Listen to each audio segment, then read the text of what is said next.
The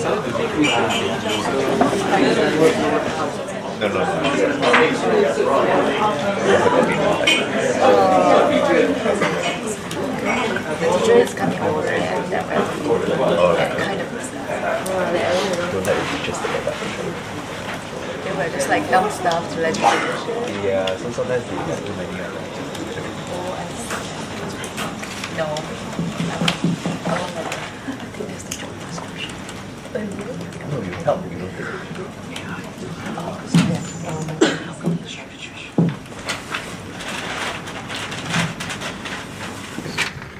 Welcome everybody again. I have a few small things to say before we start.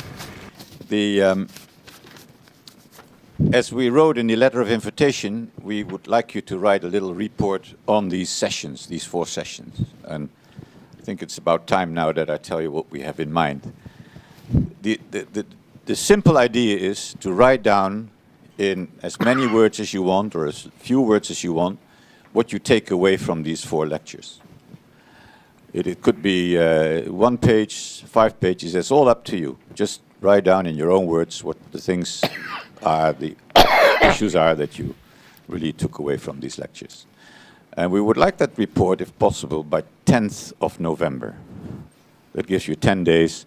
If we make it longer, then you probably forget or you postpone it, and then you might forget what it is all about. So please do it, and do it as fast as you can. Are you going to grade them?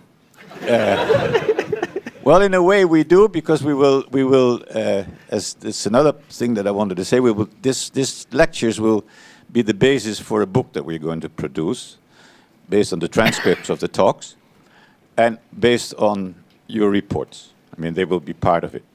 Now, we will probably not put all the reports in there, but we'll see how we do. This is a kind of grading. So the book will take a while. Don't expect it to be ready in 2 months, but it'll come, and it's going to be a very interesting and I think historical book. The other thing I wanted to say, we'll have all the videos that are being made now will be online in a slightly edited version by 10 days from now. So that is after you submit the report. So don't wait for the videos to come on. And and then later they will come online on the Paralimes website and on YouTube, so you can find it. We'll make sure that you know about it, and then you can find it. And then later on, we'll edit the videos into something which is easier to see than 4 times 1.5 hours, which is a long time to sit behind a video. So I think that is about all I wanted to say. There's one other thing. At the end of the lecture, before Sydney goes to rest or whatever, we want to make a group picture of everybody. And we won't do it here, we'll do it in front of the window over there, so that we are not disturbed by chairs. That we'll just have a nice picture with Sydney and Terry in the middle and everybody around it. Well, why can't we have everybody gather around the back here? Well, that's fine with me too. We'll leave it to the photographer. Who's going to be the photographer? Karen is going to be the photographer. So we'll leave it to her how to do it. Okay, it's up to her. That's. Let me see if I forget anything. No, I said the report. Send it to Karen by 10th of November. And this is your last chance, really, to ask all the questions you want to ask that you have come up with in the last 3 years' lectures. So don't hesitate to ask them after Sydney and Terry finish talking. And I will now leave it up to you, Sydney and Terry, to continue from here. Well, perhaps you could lead off, Terry, just with what we discussed. Okay, so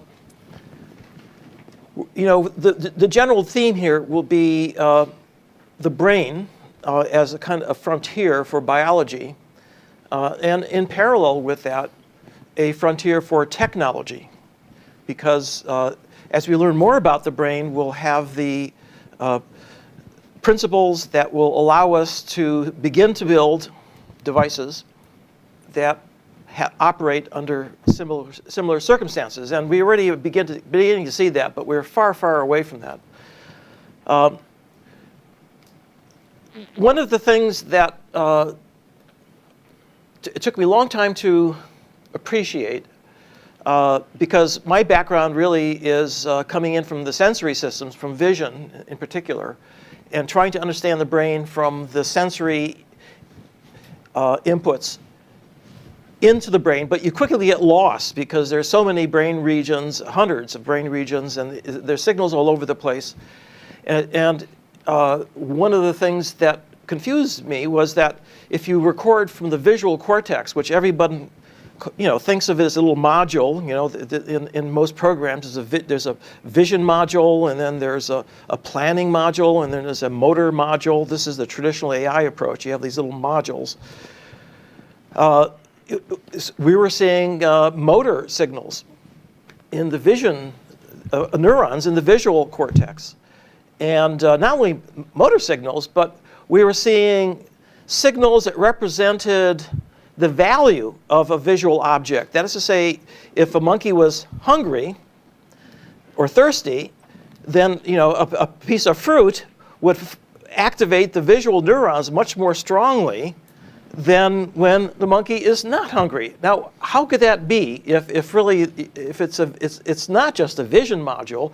This really is information. What's important is not just what's out there, but the value it has to you and what you want to do with it, and that's going to change depending on the state, your internal system, the needs that you have, your desires. And Pat Churchland and I wrote a book chapter. This is like early 90s. The title of it was A Critique of Pure Vision, which is a takeoff of Kant. And Patricia is a neurophilosopher. And we went through all the evidence, psychophysical evidence, the physiological recordings, we went through anatomy, and we concluded at the end that really what's driving the brain isn't the sensory input, it's the motor system. The motor system is what gets us around. In fact, the only reason we have a brain is to help guide us in the world. Trees don't have brains, well, they don't move, do they? They don't, but we do, and we need to make quick decisions. And so really the whole purpose of the sensory input isn't there just for its own purpose. It's not an end in itself. It's simply there to help make rapid decisions that help you survive. Now, there's a long history here, and Norbert Wiener at MIT, who was a mathematician, but also a very, very interested in the brain, was one of the pioneers. And Sydney actually knew him. Did you know him? I'd met him once, yes. He is in parallel with the development of AI, he was another big movement at MIT. And it came from, he invented the work, he called it cybernetics. I haven't seen that used very much, but it is control. That is, how do you get, and one of the important things, and I'll tell you a very good story about this in a moment, was the business that you regulate best by feeding back. You feed the output of what you're doing, and if it's at a certain intensity, it feeds back onto the generator and slows it down. So you can therefore act at a constant rate. One of the things that they tried to do in AI was done in Stanford in the very early days, and that was to have a robot solve puzzles of how to get around in a room with obstacles. The robot was a computer mounted on 4 wheels. The wheels operated with stepping motors. And so what the robot did is it had eyes, it looked around the room and it could calculate how I get from this point. I have to turn and go in this direction, and then stop and turn again and go in that direction for so many things. So we tried to do it by it's called dead reckoning. If people who sail boats know about this. And what happened was there were always errors. And this happened that they could never get it to work because the errors were cumulative. If you don't turn exactly right or move exactly this, what happens is you drive the computer out of the window. Until someone had an idea of just putting an eye in the thing and say, when you've done the first step, look around the room and correct your position. Then do the next step. And this business of obstacle navigation required feedback from observation. You could not do it by dead reckoning, as indeed all the sailors who tried to cross the oceans realized that you can't just measure the speed because it depends on currents and wind velocity and so on. And that was the whole idea, that you must do error correction, and in that case you must be able to control directly how you do this. And that is a alternative to line of development, which happened at MIT.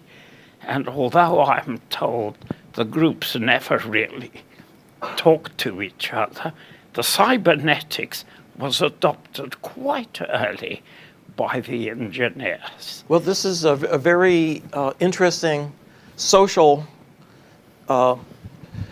it's kind of a footnote having to do with Wiener's original goal was really to understand how the brain worked with nonlinear control models. In fact, he had a book, Nonlinear Control in Man and Machine.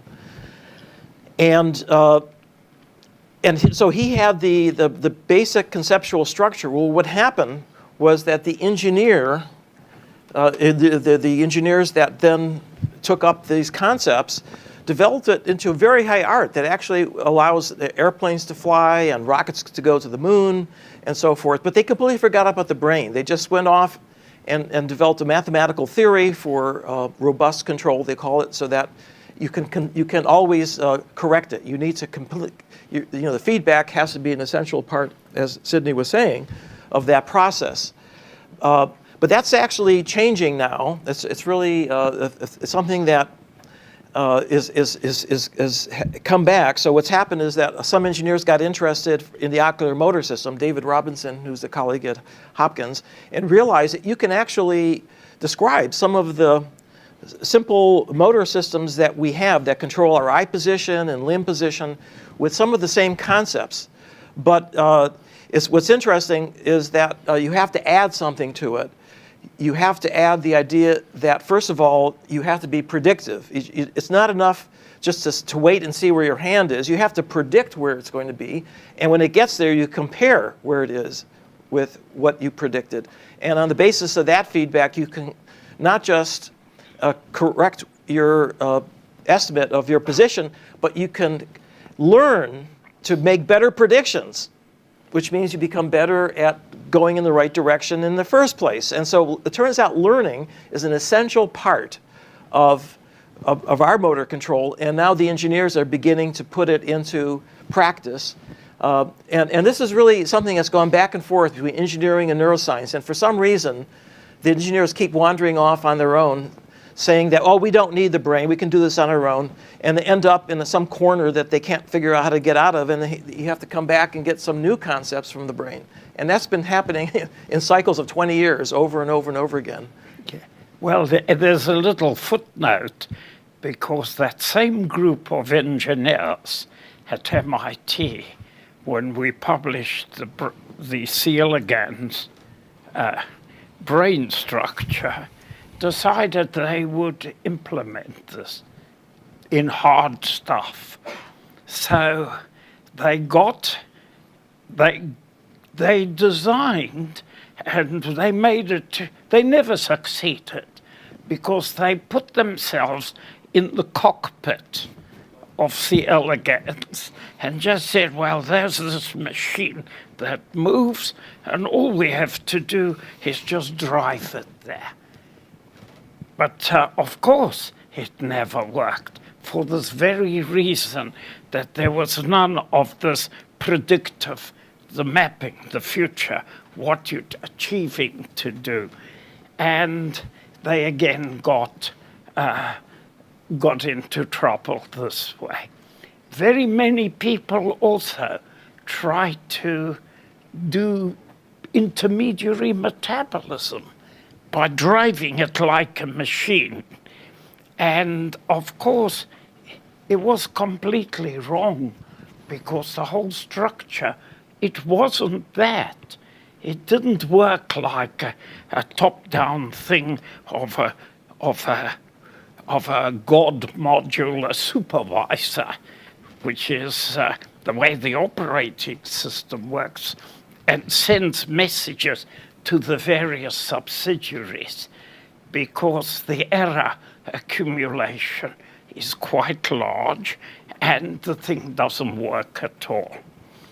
So you have to ask, how does a bacterial cell achieve this unity with no wires in it?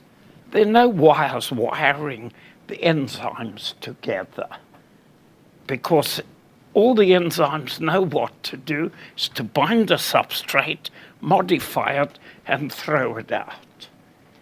And that became a huge argument in biochemistry about ordered systems, because the idea was you had to do these pathways and you had to hand it like a relay race to the next guy to carry it to the next enzyme. And I did write a small article on this. It was inspired by reading papers by a man called Howard Berg, who is a very interesting character, who was a physicist originally, and he wrote a paper called Life at Low Reynolds Numbers.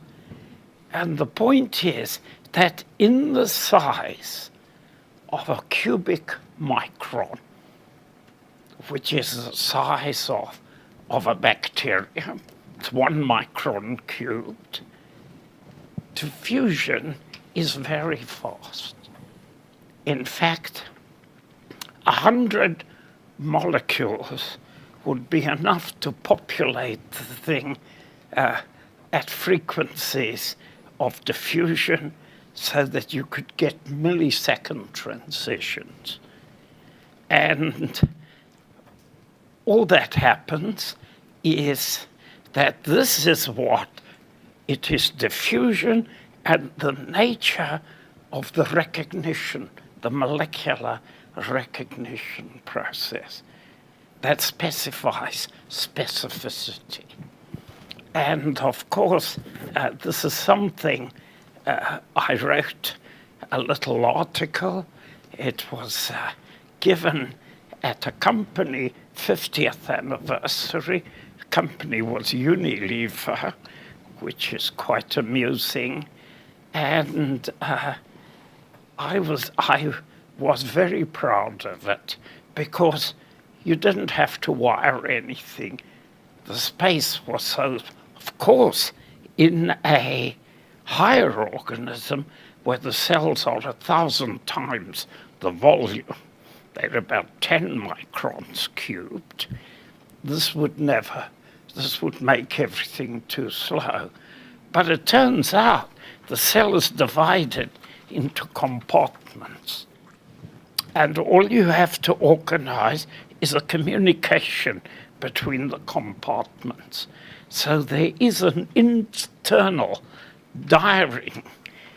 wiring diagram of internal membranes and channels, which now lets a big cell work at the requisite speeds. So I think the important thing is, and when we began to talk about the synapse, that's what I told Terry. It's 1 cubic micron. Don't worry, you don't have to get everything. Everything will find it, because the collisions, diffusion is very fast, and for 90% of the time, the molecule hits the wrong enzyme. For the 90% of the remaining 10%, it hits the right molecule in the wrong place. But just this one collision is enough, and the binding energy is enough to get the process to work with the kind of millisecond rate.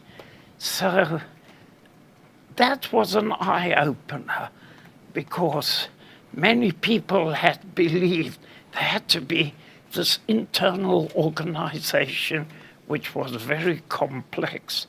But you see, nature did not have a supervisor in the bacterial cell. There's nobody saying, okay, fellas, next thing we got to do is hand it from cytochrome C, hand the electron. Of course, electron transfer is something special, but that is done by contact. And of course, what you've inherited is in fact the remnants of an ancient bacterium, which is called the mitochondria. But inside that mitochondrium, it's working the same way as it did 2 billion years ago. So I think it is this business of how the complexity arises by everything, so to speak, borrowing and investing in what is known before. So, Sydney, I have a question. Okay, I completely buy into what you're saying. In fact, one of the projects in my lab is called MCell, which is a program that follows every single important molecule at a synapse, the release of neurotransmitter, the diffusion by random walk over to the receptors, activating the receptors, which then undergo internal state transformations, which open and close ion channels and signals going all the way across the synapse. And I think that that's kind of the way that we think about how neural networks work is through signals that are going between neurons back and forth. But here's a question. What about the DNA? The DNA is also interacting with all those signals too, right? Transcription factors. Correct. Signals having to do with phosphorylation and methylation events. And could you think of, I mean, is there another layer here that we should be thinking about, maybe a slower timescale? Well, this is now what many people have looked into the organization of the DNA. You see, in a bacterial cell, there isn't much DNA. Bacterium, we reckon, can do everything it needs to do with a DNA of 2,000 genes is enough. 1,800. There are minimal bacteria that can grow on everything, make everything themselves. Okay, so why does E. coli need 4,000 genes? What are the other 2,000 doing? So what E. coli and later stages of bacteria, their evolution was to have a way of saving energy. I mean, if you're going to get a lot of free sugar, you don't have to make it. But you don't want to have to make all the machinery to have it there. So what you rather do is keep that all switched off, right? So it is repression is the style. you repress your alternative E. coli, the other 2,000 genes, so that when E. coli suddenly finds itself with a lot of free sugar, it simply de-represses these. And so the controls move off the DNA, all right, and E. coli can do this. Furthermore, E. coli is built so that the first enzyme of a series is switched off from working by the last product. So when you've got enough of the last product, you don't have to make any more. You can just then have a steady state synthesis. And then it can switch off because making protein is extremely expensive for a bacterium. Because E. coli can live in many places at the same time. It can be a prototroph, can exist on minimum carbohydrate, ammonia, and then, but when it gets them free, it saves. Now, it turns out that the biggest cost in a bacterium is the cost of the material that you have to make in order to make proteins. As you know, 25% of a bacterium is just these ribosome particles, which are just machines to translate the code. If you have to make more of those, you have to make a wider group of your ribosomes are busily making the components for new ribosomes. And that determines how long you're going to double. So this is then auto-regulated. You can disturb this regulation by giving the bacteria, making them grow in heavy water. Because heavy water, which uses deuterium, it has a different 0-point energy. The hydrogen's got an extra neutron. And this turns out is not important for hydrolytic things. They go about the same speed. But for anything that removes hydrogen from carbon, that is very expensive, reduction and so on. In fact, by growing, I have done lots of experiments on heavy water, and that was discovered by sheer chance. When the first reactors were built in Argonne, they were all deuterium moderated. That is, the flow of neutrons was slowed by putting in deuterium. It's a great moderator. And so they thought, and they were also cooled at the same time because it was heavy water. Heavy water is produced by electrolysis of water, and the Norwegians had very large installations to make heavy water. And so the heavy water can be made. You can buy it. You can buy 99.5% pure deuterium for, it's quite cheap. And what happened, there was a man, a chemist working at the Argonne, and they didn't bother to sterilize or filter the water. And so, to their horror, they discovered algae growing in the heavy water. In the pile itself? In the pile. Being bombarded with neutrons. Through the pile, and they went there. There's plenty of light there. And so algae, which can grow on, just need carbon dioxide and water and a few trace minerals, which they got off the the things, and so there they were. And there's a man who then made a great experiment in studying this at the Archon lab. But to this day, there still is not a good interpretation of this, because many people just feel the heavy water had a toxic effect, it was called. And I had a friend, one of my early experiments, still when I was in South Africa, I got hold of some of this heavy water, and we put a frog muscle into it, and just found out at which concentration it stopped working. Okay, it's 45%. Then when you stimulate the frog muscle, nothing happens. Contraction mechanism doesn't work. Many of those things have been studied. So I did have an attempt. I tried to get bacteria adapted to heavy water. They do adapt. They do grow faster, with the idea that they could get so adapted, which means they wouldn't be able to grow anywhere.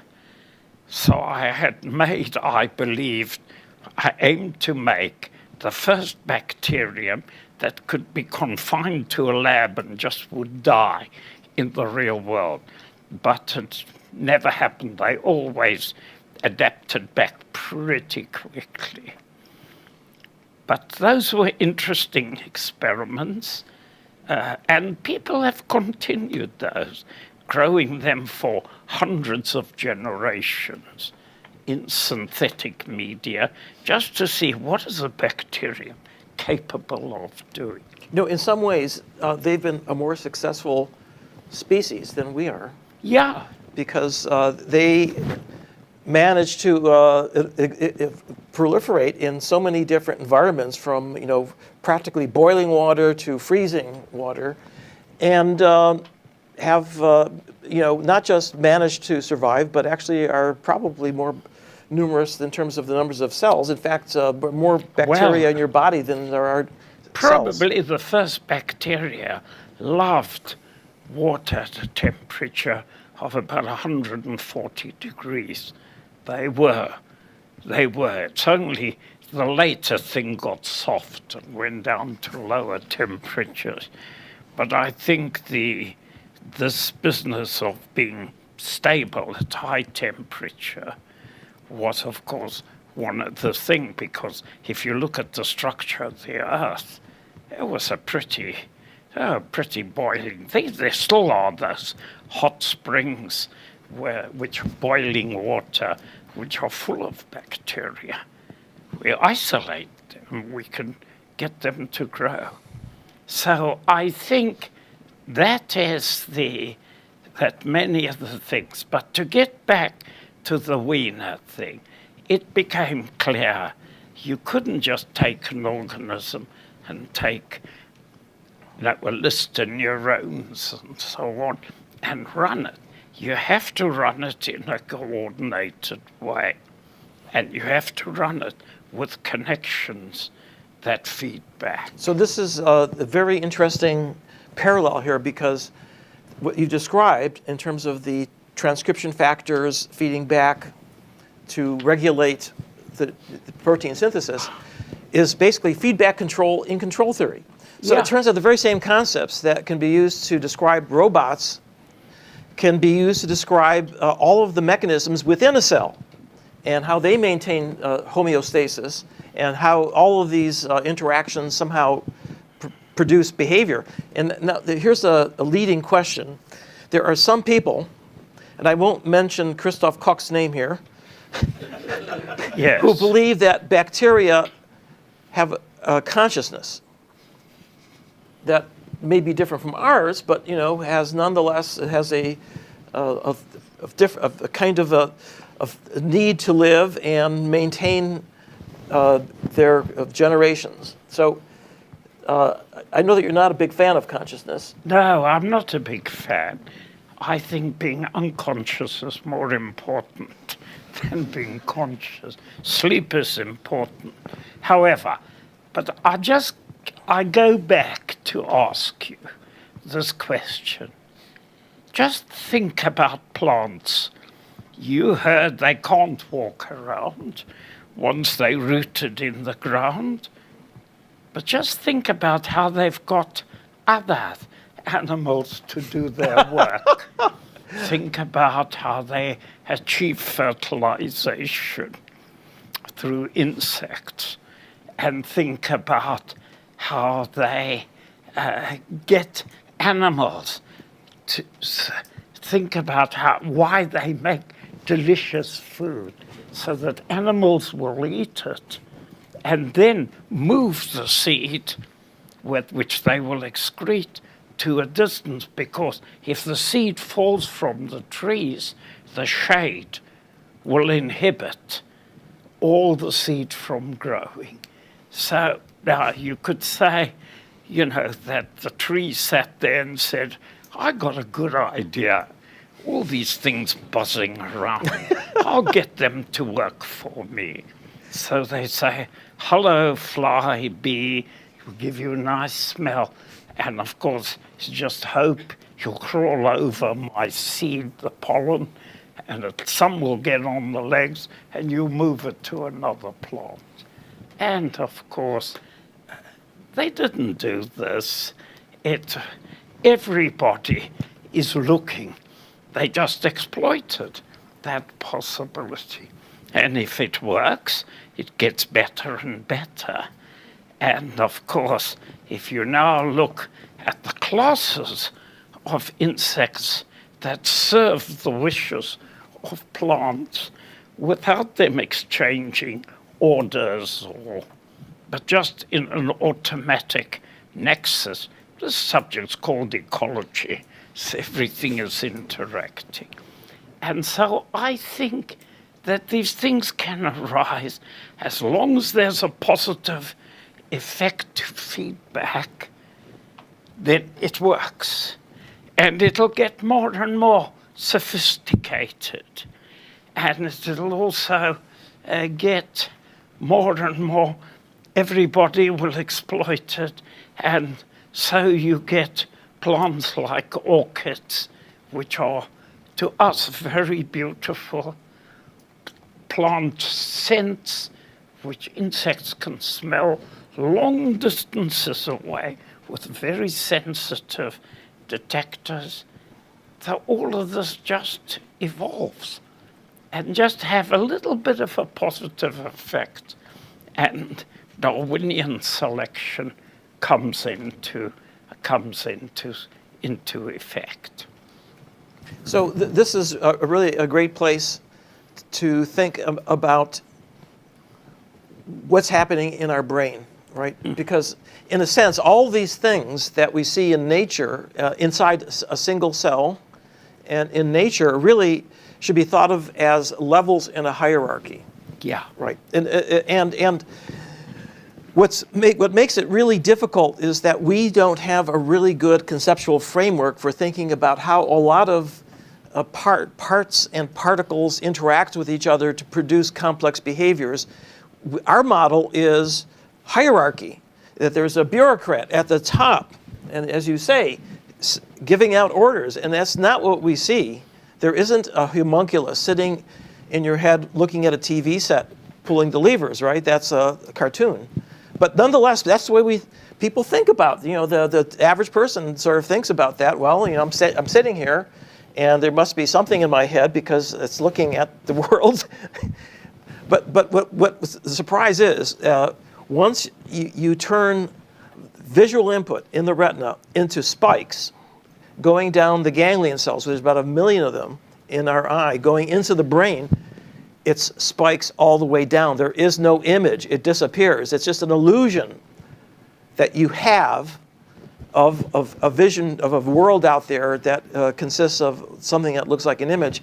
Your brain is working at a much more abstract level that we really are just at the very early stages of trying to appreciate of how that all happens. But we can actually see in the world, and I think you've described it very beautifully, is that if you look at the way that animals interact with each other and with plants, in a sense, that is a self-organized system that has evolved and continues to evolve. And my favorite example is ants. Ants are good. Because they're very specialized, just like different neurons in your brain are specialized. And they seem to be able to have a plan, because they go out and they do things, getting food, having wars, having a queen that produces eggs. And, this is, E.O. Wilson has studied ant behavior and the diversity of different types of ants. And it's astonishing, that it's a superorganism. It's not a, individuals are like cogs in the wheel compared to the way that the whole ant colony is able to make decisions and survive. See, you've got these ants, you've got everything from the solitary eggs, same as wasps. You've got everything from the single wasp that does things. And there's a very amusing story told. There's a great naturalist of the 19th century who made lots of observations of this. Who was he? Hmm? A naturalist. No, he was a great guy.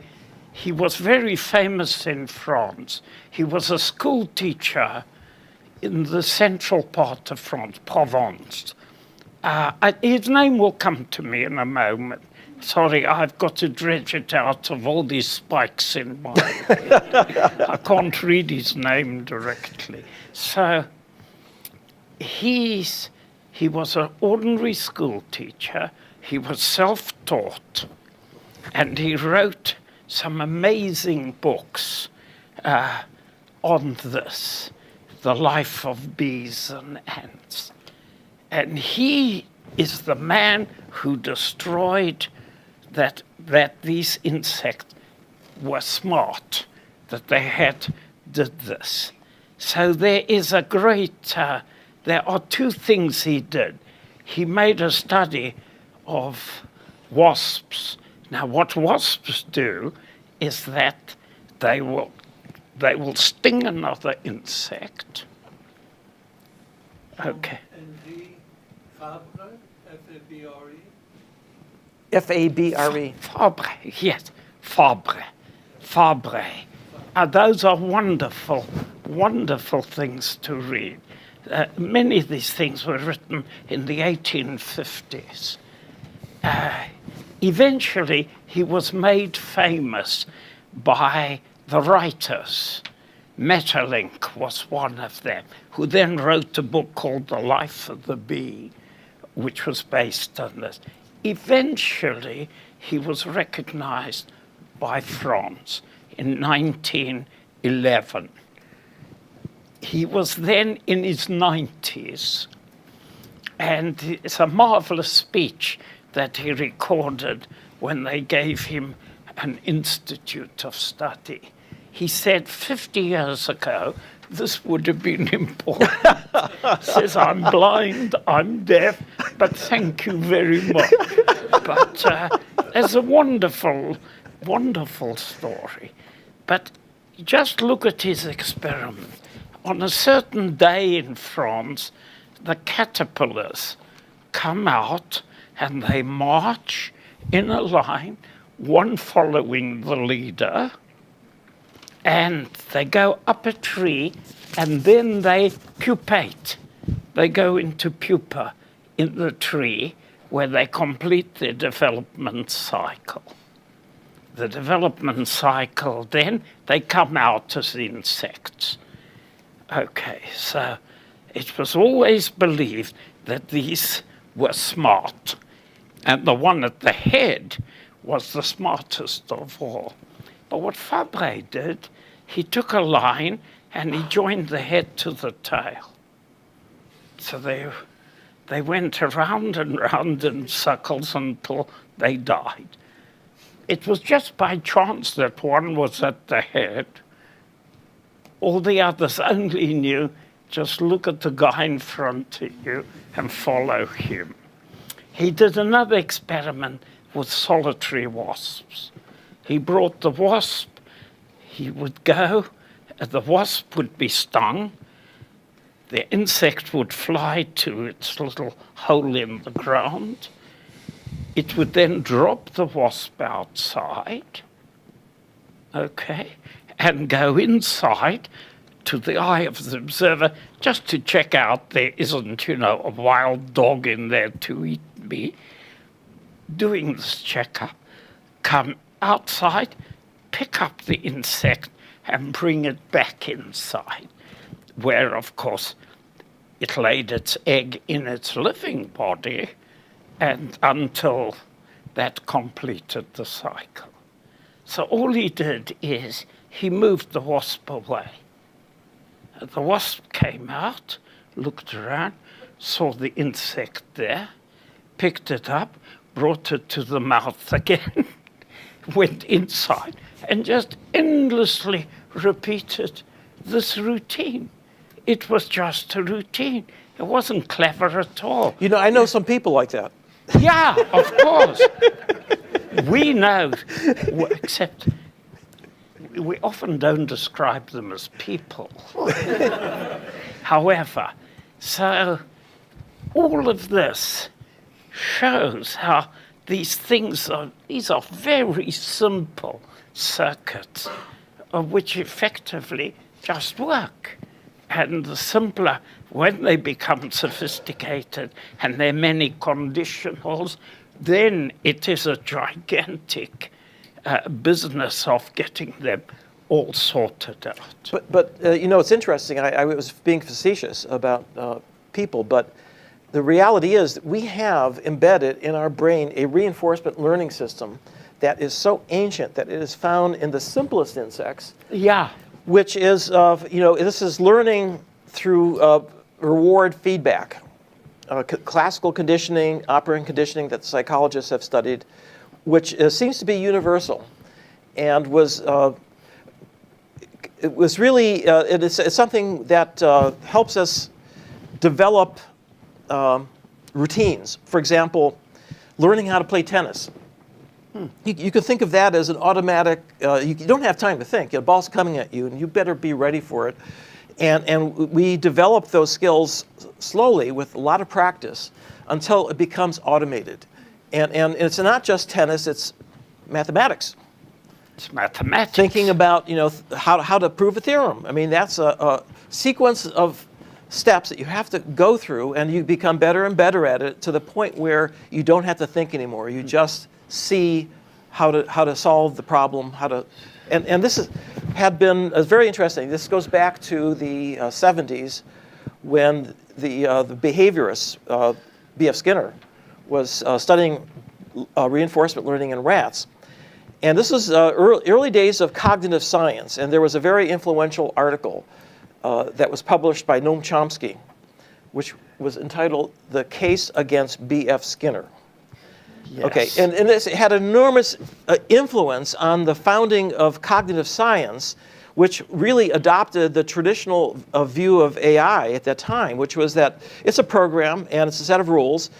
And what better example of that than language, where you have words that are like symbols and they're put together in a sequence, and that is done with syntax, and that's what Chomsky basically put his emphasis on. And I don't know if you know Chomsky, if you ever heard him, he's brilliant. This guy is so good with debate and argument that he could convince you that you don't even know your own name. And the article, you read it, it's just completely compelling. And basically, he said that, look, with these associations, you can't go very far, and you really need to have a high-level program sitting on top of that, because otherwise you're never going to be able to have the ability to express complicated thoughts, and that he couldn't imagine anything as complex as language being learned with something as simple as reinforcement learning, okay? Yeah. That was the argument. It was argument from ignorance. I can't imagine it, therefore it's impossible. Don't believe an expert when they say something is impossible. Now, fast forward, Sydney mentioned this amazing program called AlphaGo that DeepMind, founded by Demis Hassabis, a neuroscientist and a very clever guy, created this program which used reinforcement learning. It played itself millions of times, and every time it played itself, it used this algorithm. And by the way, it only gets feedback at the end if it wins or loses. So you have hundreds of moves before you get there. And the fact that we can learn to do the right sequence is something that is amazing. That we know the algorithm. It's called temporal difference learning. And that's really what reinforcement, with conditioning is all about. But here is the thing that nobody could have imagined. And back then, I couldn't probably have imagined it either. But if you have enough experience, and if you have enough representational power, and it turned out they were using deep learning to represent the board and the positions of the pieces. But if you couple a really powerful cortical system for representing the world with this very weak learner, where you only get feedback about whether you got rewarded at the end, but that can teach itself not just to win, but to make creative strategies that are better than any human has ever made before. And that's really a lesson to us, that we need to be more modest about understanding the principles that biology has discovered that got us here. And my colleague Leslie Orgel, who was at the Salk for many years and actually was with Sydney during that moment at Damascus where the Enlightenment came, who's a chemist, a very good one, and he had a law, Orgel's second law, which I'm a firm believer in, and the law states that nature is cleverer than we are. And evolution is how nature has gotten to discover all of these incredible algorithms and achievements. It's really astonishing. That is far beyond anything that we can conceive right now, how evolution actually works. Yeah. Well, I can tell you an interesting story. Some years ago, MIT had 150th anniversary, and they had a whole series of sessions to talk about. One of them was on artificial intelligence. It was all funded by nature. And the speakers were myself, Chomsky. Chomsky was the only one who took 40 minutes. You were only allowed 15 minutes to speak. You see, then it was open to discussion. So I was the first one. And so I decided, I said, I can only do something to explain to you about the origins of language. I said, you realize our closest relative is the chimpanzee. So what is the difference between the chimpanzee and the human in terms of brain that chimpanzees can't speak? I said, yeah, but you don't understand evolution. You see, chimpanzees discovered very early that talking gets you into trouble.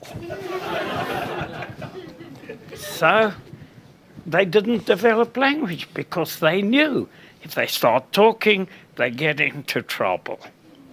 And I said, that is the difference between the Chomsky genome and the Chimpsky genome. David Dennett, who heard Daniel Dennett. Daniel Dennett thought that was a very good thing. It was like my other one of Occam's broom or brush. You see, Occam was the philosopher who developed something to shortcut any arguments. but I invented Occam's brush. Occam's is a broom or a brush in America that you use to sweep undesirable facts under the carpet, and then you can have a total theory. But I think language is one of those things, and we have to explain why there are thousands of languages.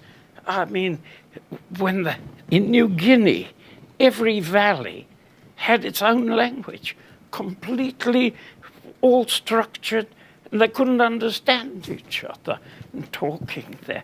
So I think the brain solves all of these, because you know the way you learn languages by this imitation.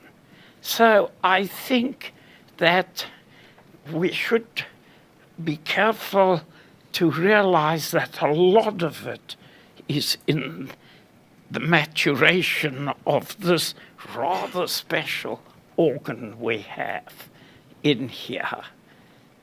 And you want to continue? Well, this is raises something that I want to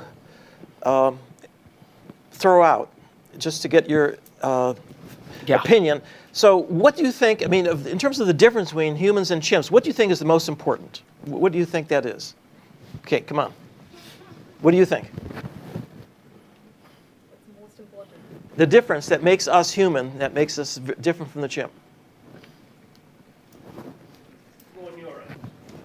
Okay, so that's an interesting one. We have a bigger brain relative to our body size. That's true. So bigger is better. But is that a qualitative difference or a quantitative difference, right? We are more globally aware than chimps. Chimps are How do you know what a chimp is aware of? limited world of whatever there was. They Well, don't see beyond, they're not aware. Okay, well That's what we maybe assume. we'll have to find ask the chimp. Someday. No. So what most people would say is that we're the talking ape. Because of the fact we have language. But I think I completely agree with Sydney that talking can get you as much trouble as it. And in fact, the more you can amplify words, the more trouble you're going to get into. If one person can affect 1,000 people, just think, that can cause a war. But if one person can affect everybody in the world, then it's cataclysmic, right? And that's what the internet's doing for us right now. But I think that if you look at the history of how we evolved since the chimps, that was 8 million years ago, what I think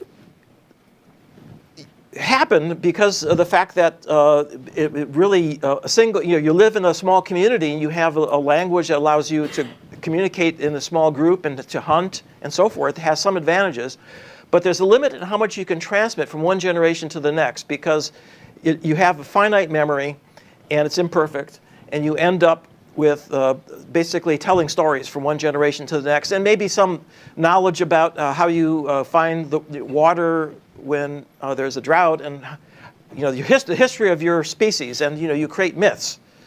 And this is really what got us all the way through to about 4,000 or 5,000 years ago, when I think the real technological advance occurred when writing was invented. And it's not biological. It's not something that was evolved. In other words, we adapted our visual system in order to be able to read.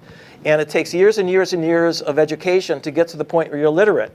But the advantage of having a writing system means you can transmit more knowledge from one generation to the next, and more importantly, you can correct errors.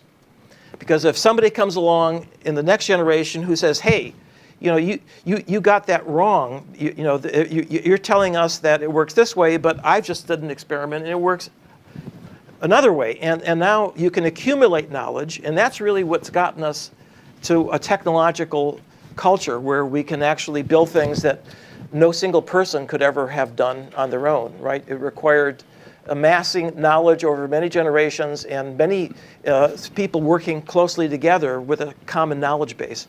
So I actually think learning is our special power, that we can learn faster, we can learn more, and we can use that learning to specialized. And so if you look at all the different things that humans have learned how to do, right? Every single part of the world having to do with art, having to do with dance and music and mathematics, unbelievable diversity, and all came out of taking our ability to learn and focusing it on and really spending decades of your life becoming an expert at something really is, I think, what makes us special. You see, that's why cave art is a very important thing.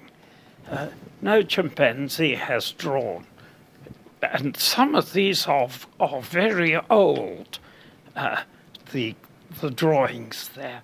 And a very interesting book has been written about what was important about that if you had this, you could have a structure that was beyond the single family.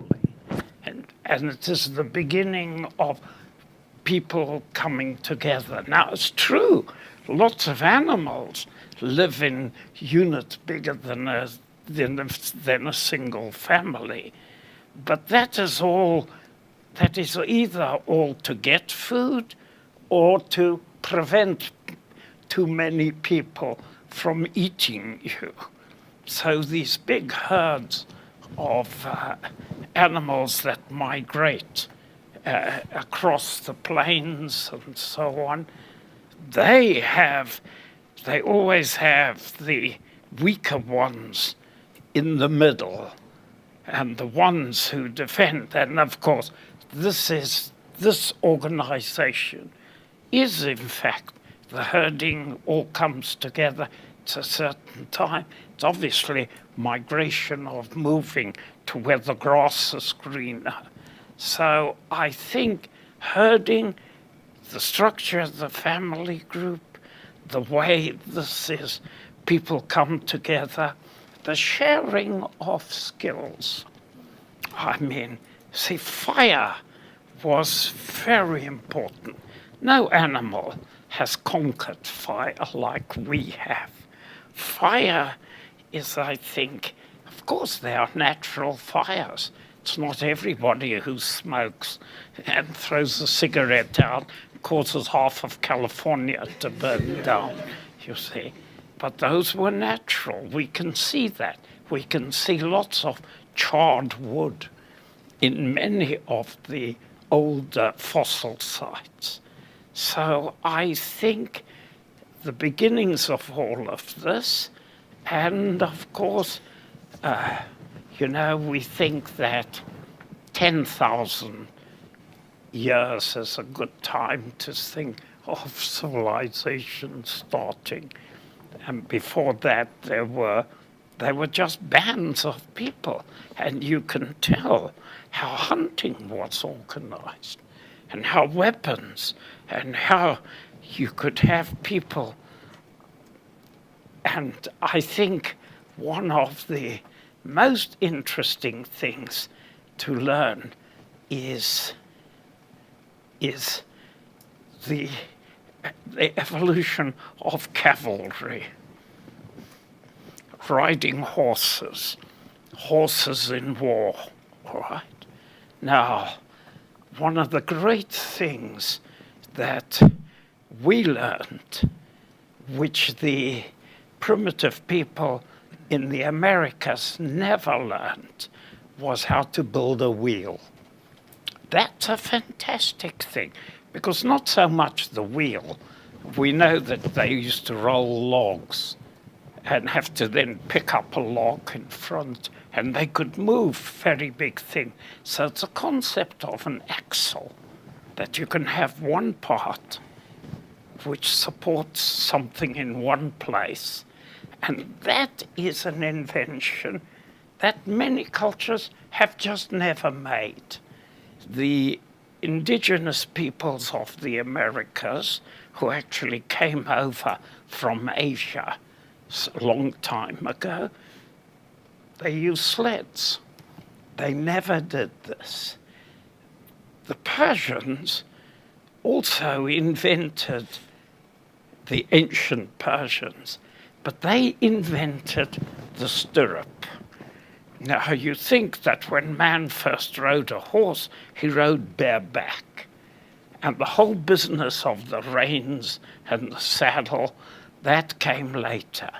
But the stirrup was an invention, because with the stirrup, an archer could sit on a horse and shoot arrows, stand up and shoot, whereas he had to use his hands to guide the horse, but he could guide the horse with his knees. So the stirrup is a great military adventure.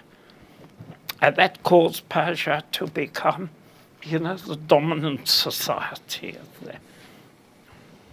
Okay, so it's taken us throughout all of our evolution talks.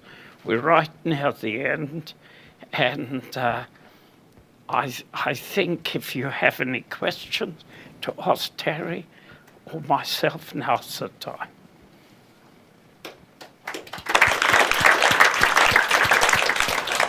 This is your chance. Hi, it's me again. Different question today. This thing No, put it close to your mouth. It doesn't sound like. Okay, It's working. You can hear it. Okay, I can hear it. Okay, it's kind of uncomfortable. Yeah, uncomfortable. Yeah. Put it in your mouth. Okay. Let me try. So the question is, back to consciousness. Do you think that consciousness is a discrete thing, or does it lie on a continuum? So there's actually no such thing as a state of consciousness, but rather it's just a collection of, or description of all the states that the cells are in at a point in time. Well, okay, so let me try to form that question a little bit more carefully. So there are certain questions that have guided science, which turn out to be false concepts. And I'll give you one, okay? I know lots of them. Okay, so if you go back a couple centuries, one of the hottest questions was, what is life? What distinguishes this little ant or bacteria from a rock, or something that is inanimate, right? There's got to be what they thought was a vital force. Vitalism was really a hot topic. And that, when you die, the vital force, poof, it goes away somewhere, right? So let's think about what happened. What happened was that scientists got better and better at building instruments, microscopes, to see what's inside cells. And they reached a point where that not only could they do that, but they can start working out reaction pathways. And then in 1953, they discovered the structure of DNA. And suddenly, poof, it wasn't anymore a question of what is life, but what are the details that sustain life? And nobody asks that question anymore. Why? Because it's been reified by our discoveries and understanding, and it's been reified into much more mechanistic questions about how DNA is replicated, how DNA evolves, and this has served to really focus on, I think, the essence of life. And Sydney had this great, I thought, insight from von Neumann, where he asked the question of what does it take to self-replicate, and that's really the key to life, isn't it? Ultimately, is to be able to pass on your genes to the next generation, and so we understand a lot of the mechanisms now. We by no means understand evolution or how we got here. That's buried deep in history, but I think consciousness may have a similar character, because right now the brain is a mystery. Incredibly complex mechanisms that we don't understand the conceptual framework yet, but we think it has something to do with patterns of activity that are generated by the brain that organize thoughts. And we'll figure it out. We have the tools and techniques now that will allow us to be able to see enough neurons at the same time. But I think what will happen is it will again reify into issues like, how does attention work? figure out, where in the brain the information is stored, memory mechanisms. And at some point, we'll discover something maybe as profound as DNA, maybe not. But I think that once we reach a point of a conceptual framework that allows us to understand the mysteries, in a sense, the concept of consciousness the question of what is consciousness will dissipate just as what is life. It will dissipate and become more refined, and we'll understand. And I think that whatever those principles are, they're going to apply to other animals too, right? We're not special in that regard. In fact, we're not that different from chimps when it comes to either the genome or the types of neurons or how they're connected up. But clearly something really profound happened. And I actually think that someone in the back there who asked, what's the difference between humans? And it may well be that it really is an issue of scaling, that once you reach a certain size in terms of the amount of memory storage or the amount of complexity of the circuitry, there may be a qualitative shift that occurs that allows you to do things that you couldn't before. And my little piece of evidence for this is the transition that occurred just within the last 5 years with deep learning. So we developed these small little networks back in the 80s, but we couldn't run them bigger because the computers were too slow. And at some point over the last 30 years, computers reached a certain critical strength, about 1 million times faster, that allowed you to simulate networks now that are 12 layers deep, that have literally 1 million model neurons in it, very simple compared to real ones, and 1 billion synapses, 1 billion connection strengths, each of which is a parameter. So listen, we're dealing here with a 1 billion dimension parameter space. That's a huge space to look for solutions, and we do it through learning. Learning is what allows us to create these networks that can do all kinds of different things in a way that I would have never predicted back in the 80s in terms of being able to recognize objects and images, speech recognition, captions for photographs, machine translation. This is really reaching human levels of performance, and it's getting better and better and better, all at the same time. And I think that was because that in a sense, scaling is really these algorithms scaled beautifully, and the bigger, the more layers, the better the performance. And that's really the big discovery, is that scaling, something qualitatively different happens when you reach a certain threshold. You can solve problems you couldn't solve before. And I think this should not surprise us, because this is what happened with the cerebral cortex. The cerebral cortex was this great invention where it looks as if more is better. If you look at the mouse brain, it has almost no prefrontal cortex. It has a strip on the medial wall. But if you look at humans, the entire front of the brain is all devoted to this. It's not sensory and it's not motor. It's planning, it's organizing, it's thought. And so I think that's really the discovery of the neocortex and the expansion over the many different species in mammals and primates and eventually in humans reached a certain threshold that really allowed us to do things that no other species could do. Do you think we'll be aware when one of these artificial intelligence becomes conscious? Will we be aware of the point when it happens, or will it just kind of happen to us, and then the next thing we know, we have our first living computer essentially? Well, if I can just say one thing, because I think, you see, there are many concepts in science in which controversy raged fiercely over many years. And whenever we have a meeting talking about the history of science, we're quite puzzled. What was worrying them? What was the source? They were just, and I think in 50 years' time, people will read all the stuff on consciousness and say, what were they worried about? There's no such thing, you see. So it's a confusion that exists where you have to have something. You see, Schrödinger made one very big conceptual mistake. He said the gene, he was talking about the gene, but it contains the encoded information, and the means of reading the code.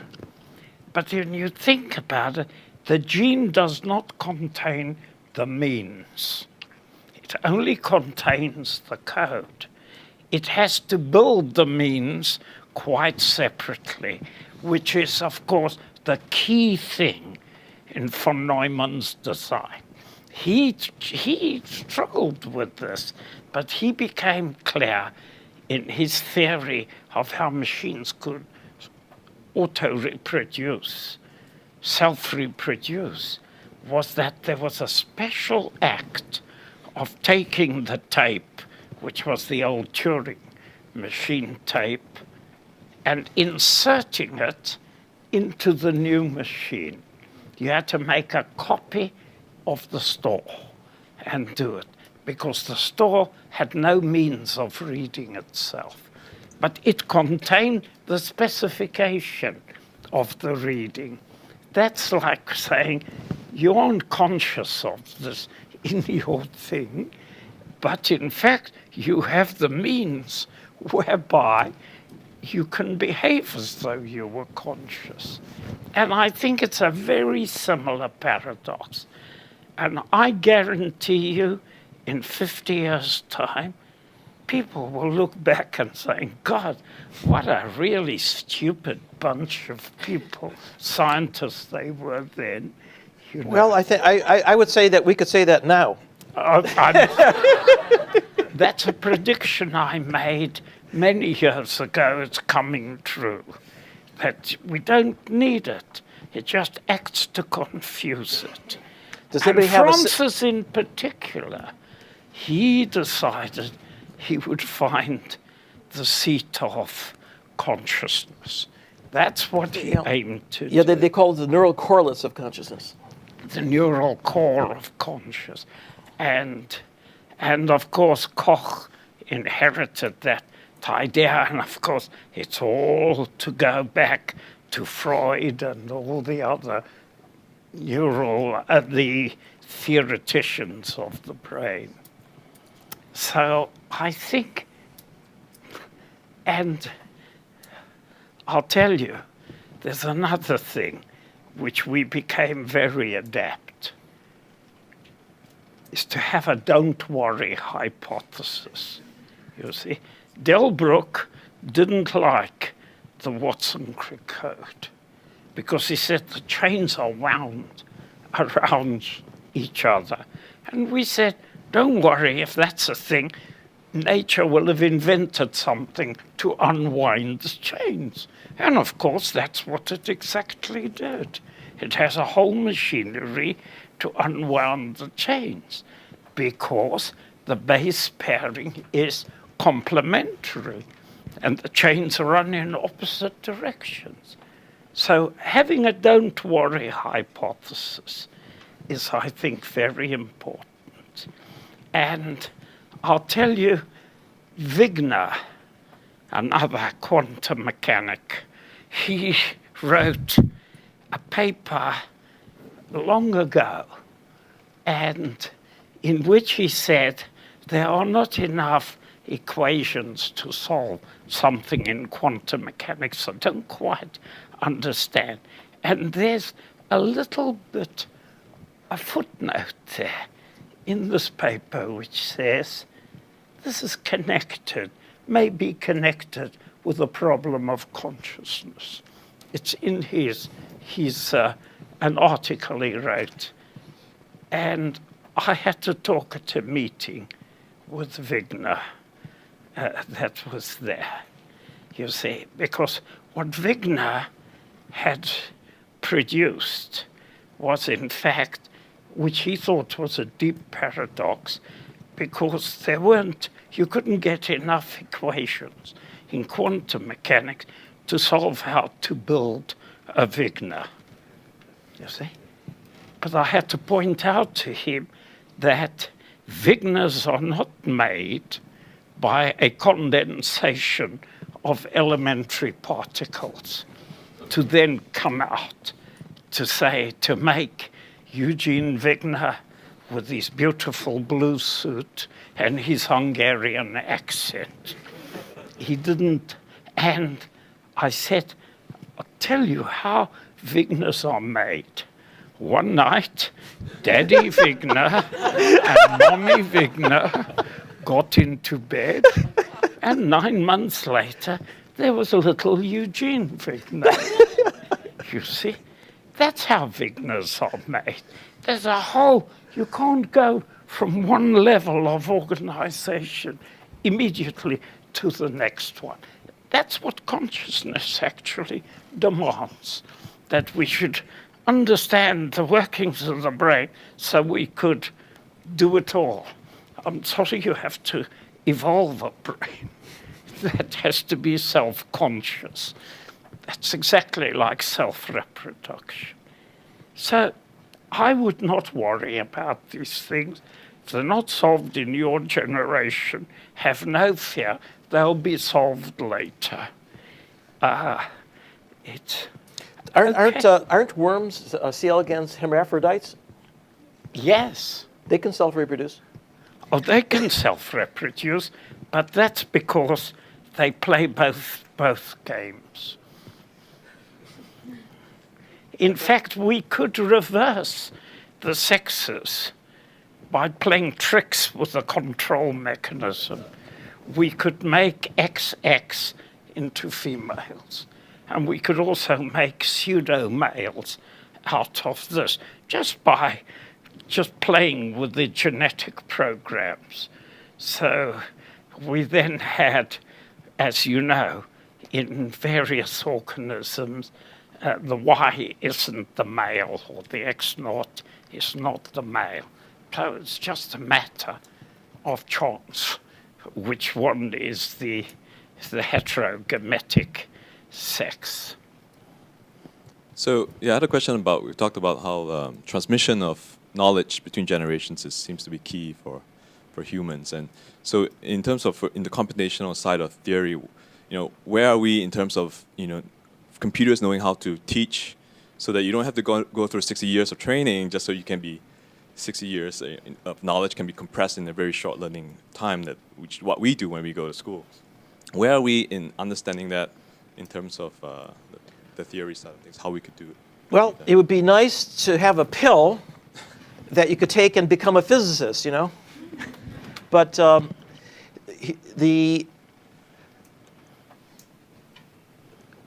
the substrate that we have to work with demands that you have, first of all, an enormous amount of information from the world integrated into behavioral experience. And this is where the motor system is incredibly important, is that you learn by doing. You don't learn how to play tennis by reading a book, right? That gives you the rules and say, you hold your hand like this. No, you've got to go out in the world and you have to interact with the world. And this is really what the brain evolved to do. And by the way, babies are helpless for years until they have to be protected by their parents and by their environment. Why is that? Because there are horses that come out of the womb and are walking within an hour. I mean, why does it take a couple of years for a baby to get up and start walking? Well, first of all, it's more difficult to walk on 2 feet than 4. But more importantly, the brain is altruitional. It comes out not fully developed yet. And that's because it needs to spend more time with the environment so that the environment can provide a form of what's called unsupervised learning. You learn about things in the world that nature could have never anticipated, like, who your mother is, or what the language is you're going to speak, or, I can control the hand. That sort of thing is something that requires the feedback from issuing motor commands and seeing the impact you have on the world. So there's a tremendous amount of time that was required for being able to create these high-level representations. In fact, this is something that's fascinating, which is that, it doesn't mature equally at the same time in different parts of the cortex. The visual system seems to be formed first in terms of becoming fixed in terms of the plasticity, and the wiring and the connectivity. And as you go toward the front of the brain, it takes longer and longer and longer. And the last part of the brain to mature, which only happens in early adulthood, is the prefrontal cortex. Yeah. And that's the part that exerts an inhibitory control over your behavior. It's telling you, oh, no, this is not a good idea. So teenagers go through this period when their prefrontal cortex isn't fully yet developed, and so they're fairly mature in terms of being able to take actions and drive and various other natural functions. But it's not until a little bit later that maturity sets in and they are able to control themselves. Yeah. So this is something that is biology. It's something that requires lots of time. It's not going to happen overnight, and so.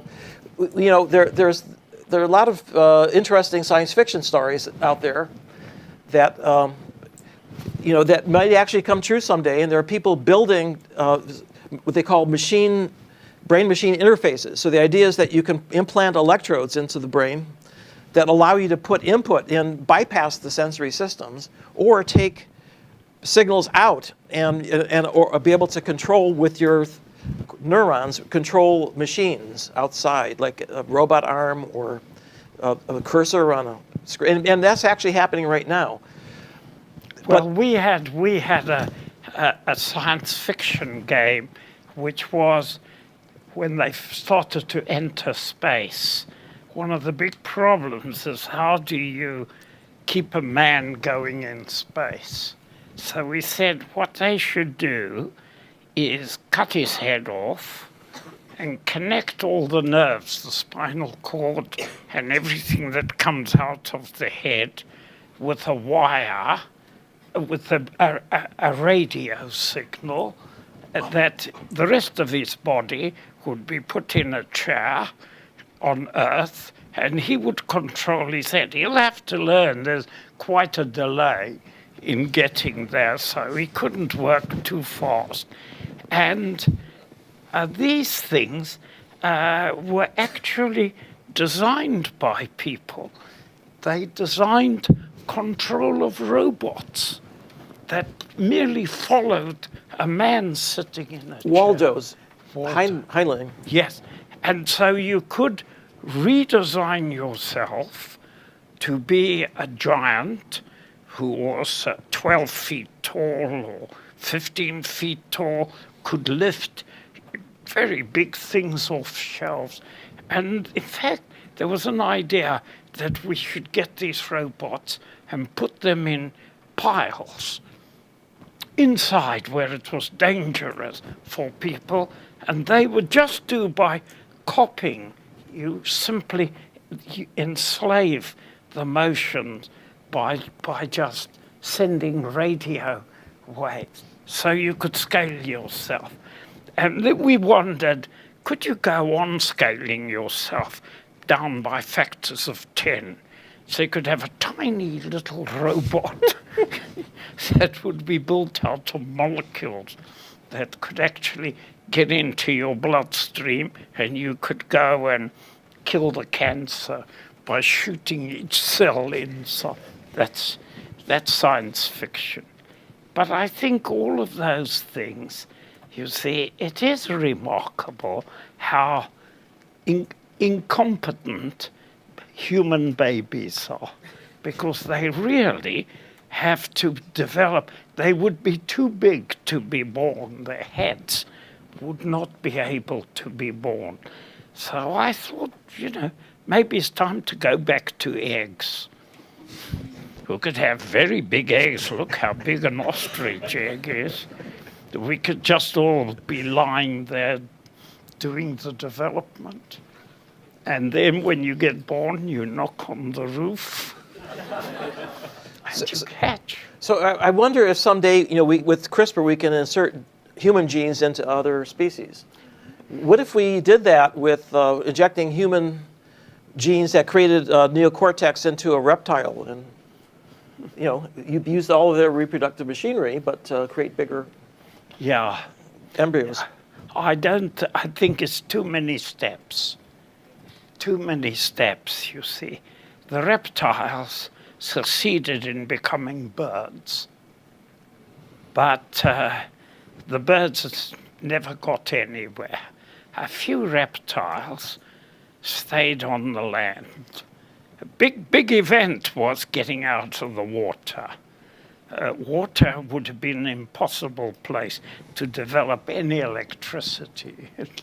So the biggest step in evolution is to get out of the water. So I have a question about cell map. So you mentioned about 1 micron space and how molecules find each other by diffusion. You mentioned about the M-cell program where you map the molecular moment within the cell, between the cells. So you had proposed an idea about cell map a few years before. So has anyone or you followed on that proposal? Is it possible to do it today? The point is that diffusion has volume limitations. And so you can't just take a bacterial cell and scale it to be 1,000 times its volume, 10 times its linear dimension, because you can't scale diffusion to that speed. You see, you'd have to increase the movement of molecules, have to go from random to directed. So that's what we use. We conduct molecules. They don't diffuse out of our brain down the nerve. We actually ship them out in a fast, directed signaling mechanism and translate them back into chemistry. This is the railroad tracks that go down the axon, actually, carry carbon. So that it needs then, because molecular motion doesn't scale in that way, it's very important principle that limits the size where you can just rely on thermodynamics and just equilibria to do it. Is it possible to map all the molecular events within a cell? I beg pardon? Is it possible to map all the molecular events within the cell? To map? Map. So Map in this, yes, but what you'll find is that it isn't possible to say, I mean, you can say what it needs, but it isn't possible to design a special channel for lactose, let us say, that can be directed to the enzyme. That was one of the big faults of the old chemical thermodynamics. They didn't understand this great power of random diffusion. It's all done that way. It's very cheap, but it keeps you small. I must say, this is about as stimulating a talk as I've heard in NTU or here in Singapore. Beautiful, and thank you. I have a quick question for Terry. I was very much taken by what you said about spikes. And it reminded me somehow that Immanuel Kant had pointed out a couple of hundred years ago, maybe 250 years ago or more, that there is no evidence whatever that anything outside us existed. We have certain stimuli coming into, presumably, our brains, as he thought, and we create this illusion of the world. So I thought it was brilliant insight. Maybe some of that came from Hume, but what interests me is you glossed over this very quickly. You said all these spikes arriving create the illusion of images. So we see something, we're not really seeing it, it's just a bunch of spikes. I'm wondering how that illusion is created and if you've got any insights. So Toby Delbrook has developed a little camera it's a completely new principle compared to the traditional frame-based cameras. And these cameras work with spikes. And so we now can actually produce, and by the way, it's very light. It costs very compared to a digital camera, it's very efficient because you don't have to store megapixels, right? Most of the things around you aren't moving very fast. So you really only need to provide spikes where there's something changing, where there's information, new information. And as soon as you buy into that, once you realize that, the goal of the brain is not to take all the information coming in and just store it away. It's to sort through and prioritize what's the most important piece of information coming in right now, right? And to compose it in a way that allows you to either remember what's important or to be able to use it to control your limb.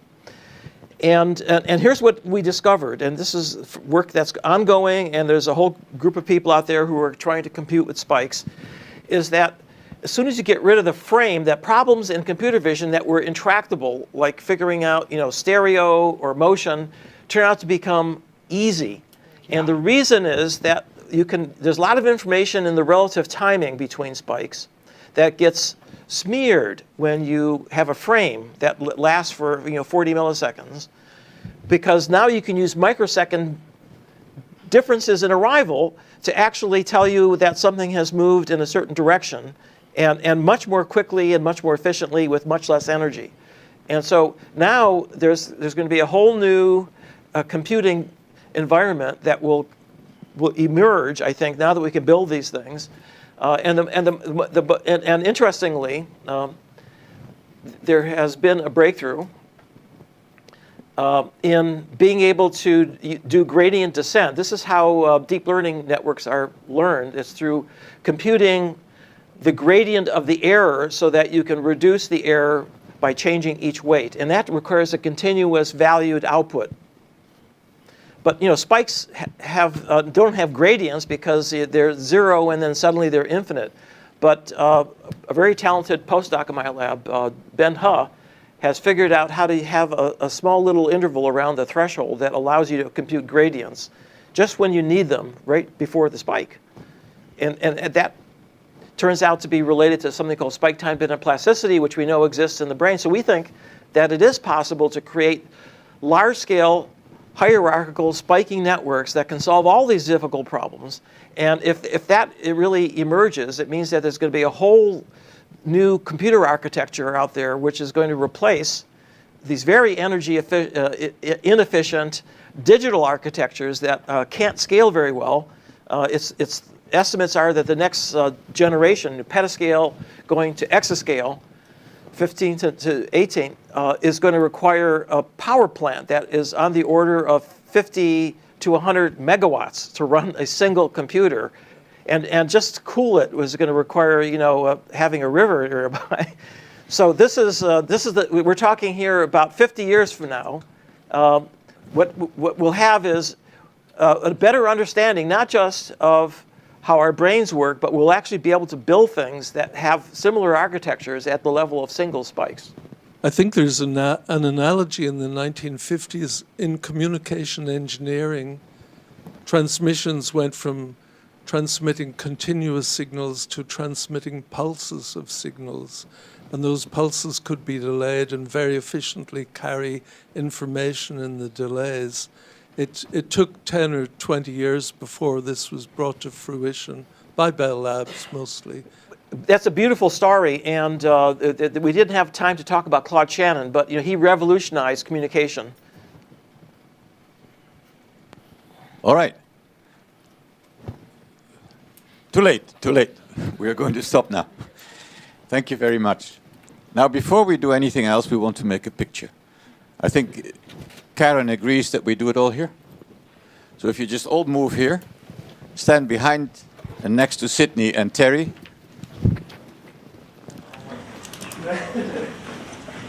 All right, just put your most in front and the big ones in the back. You too, you too. Yeah. Oh, okay.